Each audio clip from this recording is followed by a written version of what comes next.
Chief হুইপের প্রতি বলতে বাধ্য হচ্ছি। 15 তারিখের অধিবেশনে পয়েন্ট অফ অর্ডারে দাঁড়িয়ে আমি অতি জনগুরুত্বপূর্ণ একটি বিষয় উত্থাপন করেছিলাম। মাননীয় স্পিকার আমাকে পরামর্শ দিয়েছিলেন যথাযথভাবে নোটিশটি সাবমিট করার জন্য, তা আমরা করেছি। আমি মহান সংসদে আপনার মাধ্যমে এই নোটিশটি উত্থাপন করলাম। নোটিশের বিষয় হচ্ছে জুলাই জাতীয় সনদ সংবিধান সংস্কার বাস্তবায়ন আদেশ 2025, যেটা আদেশ নম্বর 1 এর অনুচ্ছেদ 10 অনুযায়ী সংবিধান সংস্কার পরিষদের অধিবেশন আহ্বান প্রসঙ্গে। নোটিশে বিস্তারিত লেখা আছে। এই বিষয়টি আলোচনার জন্য উত্থাপিত হলো। আপনি আলোচনার জন্য মঞ্জুর করবেন। ধন্যবাদ মাননীয় speaker. This is my point of order. যদি আপনি পয়েন্ট অফ অর্ডারটা ফর্মুলেট না, মাননীয় মন্ত্রী আপনার কথা শেষ করুন দয়া করে। দাঁড়া করেও রাখতে পারেন, ইটস ইউর রাইট। আমার বলছেন আপনি।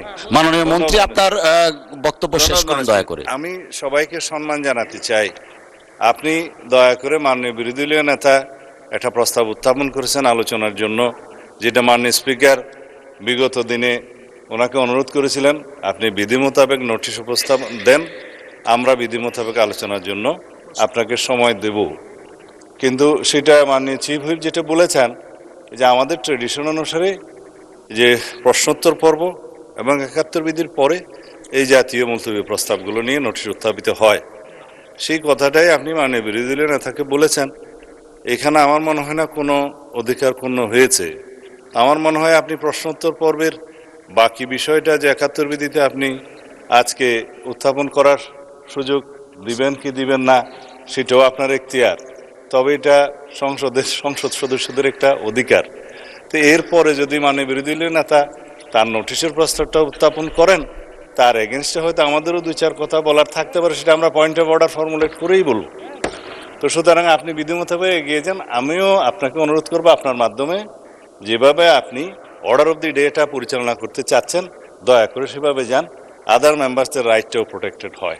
ধন্যবাদ মাননীয় স্পিকার, আমরা হয়তো ভুলে যাচ্ছি যে আমরা এই সংসদটা কিভাবে গঠিত হয়েছে এবং জাতীয় সংসদ নির্বাচনের পাশাপাশি এখানে গণভোট অনুষ্ঠিত হয়েছিল, কিন্তু এখন সংসদের কার্যক্রম দেখলে মনে হচ্ছে যে এই ধরনের কিছুই যেন হয়নি।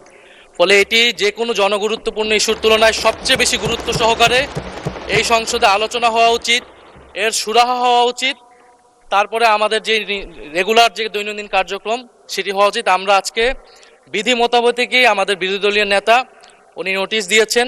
আমরা আপনার প্রতি এবং এই হাউজের প্রতি আবেদন জানাচ্ছি যে আমরা প্রথমে এই যে নোটিশ আমরা দিয়েছি জনগুরুত্বপূর্ণ ইস্যুতে গণভোট এবং জুলাই সনদ বাস্তবায়ন আদেশ, সেটাতে আগে আলোচনা হোক। এটা আমাদের অনুরোধ রইল আপনার প্রতি মাননীয় স্পিকার।